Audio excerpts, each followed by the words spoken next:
Hey, special educators. Welcome to Teach, Taskbox, Inspire, the podcast dedicated to making your job as a special education teacher easier by making your instruction more fun for you and your students. Inside each episode, you'll learn how to get the most use out of your task boxes in the classroom. I'm your host, Lisa Holliday from Chalkboard Superhero, a veteran special education teacher passionate about empowering you with purposeful teaching strategies, helpful tips and tricks, and other classroom management tools that will help you thrive in your role. Let's get started with today's episode. Hey there, special educators, and welcome back to another episode of Teach, Taskbox, Inspire. I'm your host, Lisa Holliday, and today we're taking a deep dive into a tool that can spark a heated debate among educators. Behavior charts. Some love them, others hate them, and everyone seems to have really strong opinions. But here's the truth. Behavior charts can work if they're designed thoughtfully and implemented with fidelity. In this episode, we're going to explore how to create behavior charts that kind of balance accountability and motivation. I'm going to break down what makes them effective, and I'm going to share real-life examples and kind of tackle some common pitfalls that I've been seeing.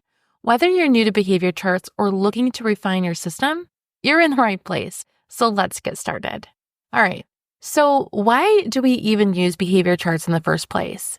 In a special education setting, many of our students benefit from visual systems that clarify those expectations and track progress. Behavior charts provide sort of a framework for accountability while also offering those students a chance to celebrate their successes.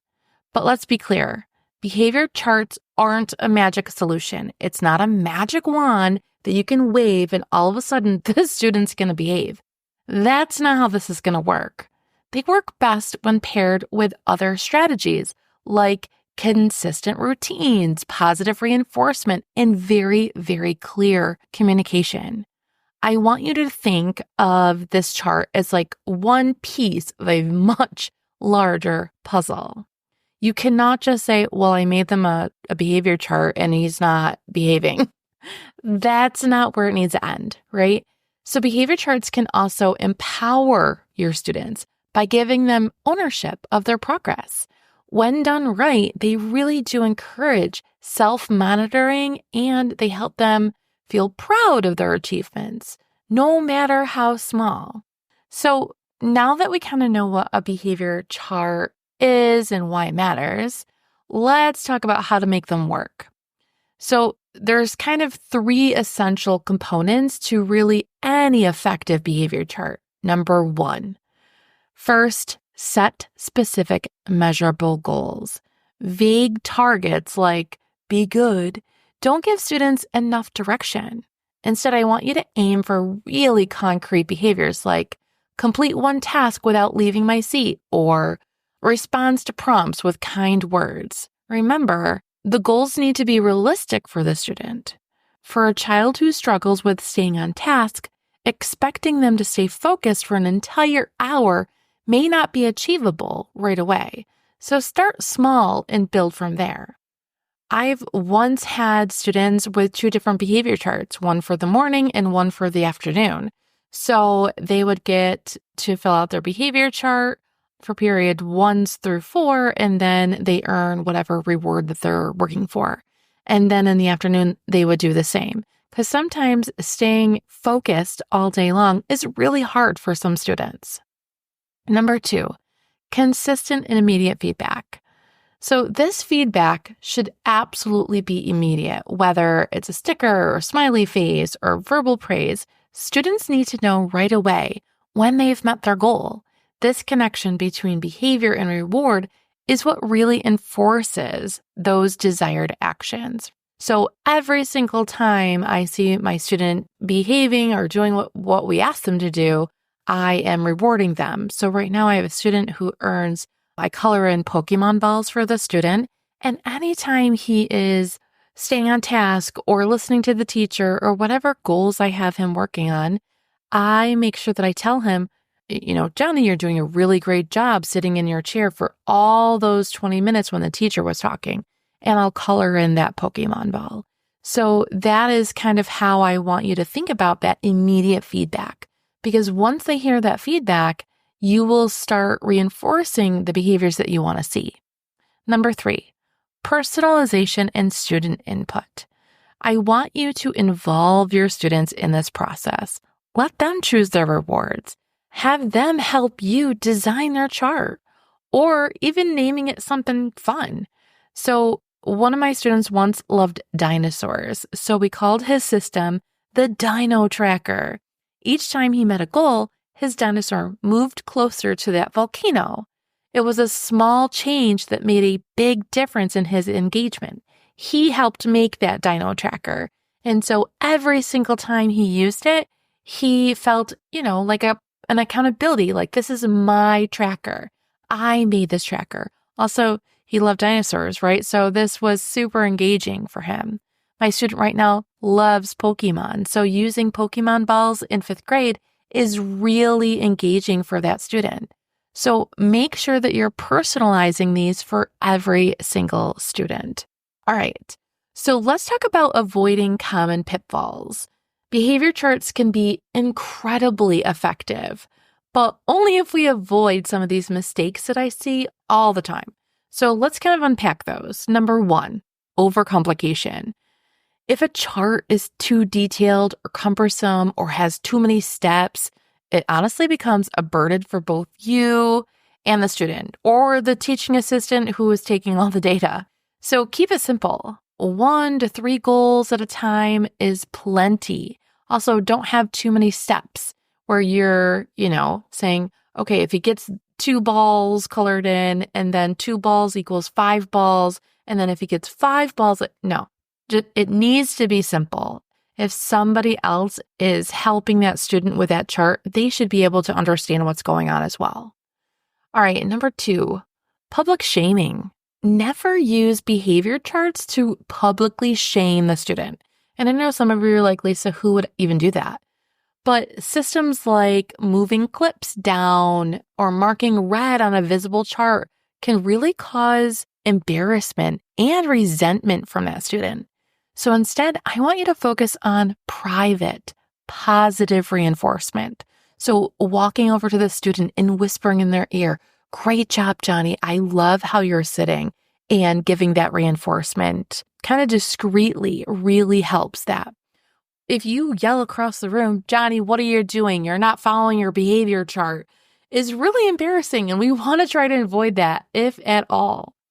The last one I want to talk about is the most important in my eyes, and that's inconsistency.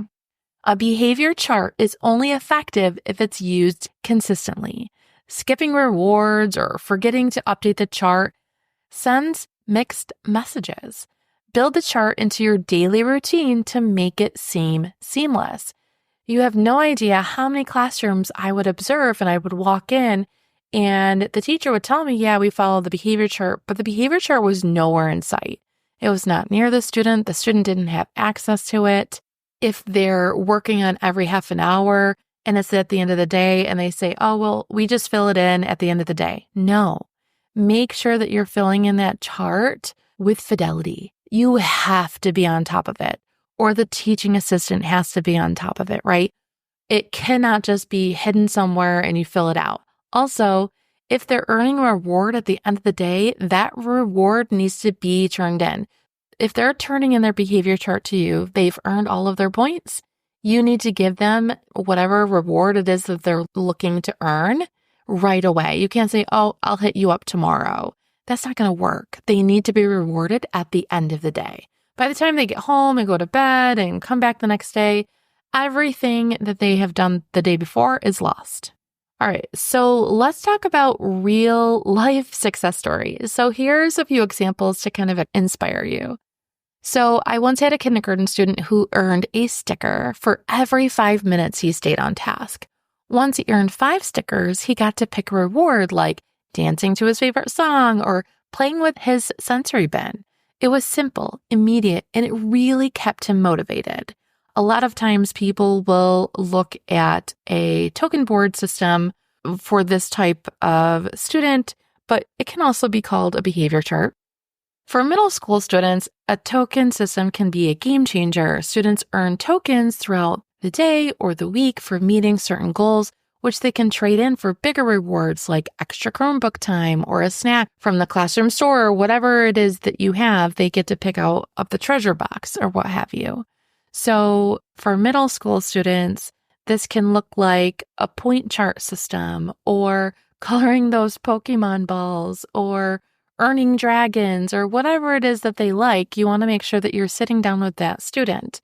I also have had a student in the high school setting who really loved our news anchors, and I sat down with them and we printed a bunch of pictures of the news anchors, and he loved earning their faces and would earn a prize every 20 faces that he would get, and he loved that. That was very motivating for that student.